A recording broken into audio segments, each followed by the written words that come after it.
आम्हाला त्यांना भेटून फार मजा बरं वाटलं आणि आनंद झाला आमचा।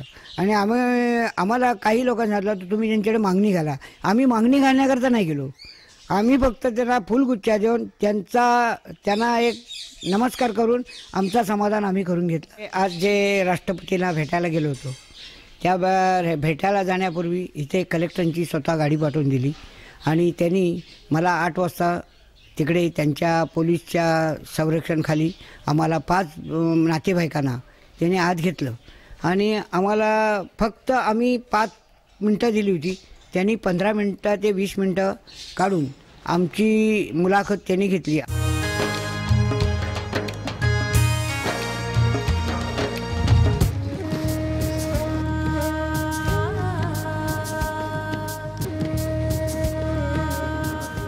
त्यांनी आत्ता ही भेट घेतली ना ती खूप म्हणजे त्यांना पण खूप आनंद दिसत होता त्यांच्या चेहऱ्यावर, आमच्या पण चेहऱ्यावर दिसत होता, कारण त्याच्यात बरेचसे आमचे थिबाराचे रिलेटिव्ह होते, त्याच्यामुळे त्यांच्या चेहऱ्यावर पण आनंद होता। मग त्यांनी त्याच्यावर विचारलं आम्हाला की ब्रह्मदेशला तुम्हाला म्यानमारला येण्याची इच्छा आहे का, तुम्ही भेट द्यायची? तर आम्ही सांगितलं हो म्हणून सांगितलं।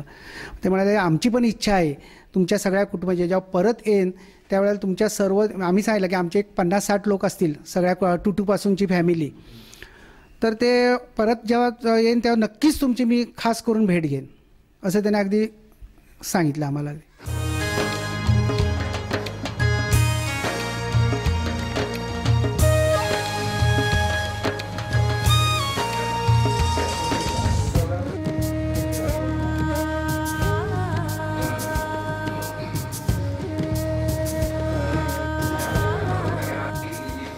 एक छोटीशी भेट म्हणून त्यांनी, आम्ही जे 5 सभासद गेलो होतो त्या छोटीशी भेट म्हणून त्यांनी $100 एक पाकिट प्रत्येकाच्या हातात दिलं। ही छोटीशी भेट म्हणून त्यांनी सांगितलं, स्वतः राष्ट्राध्यक्षांनी आमच्या हातात दिले।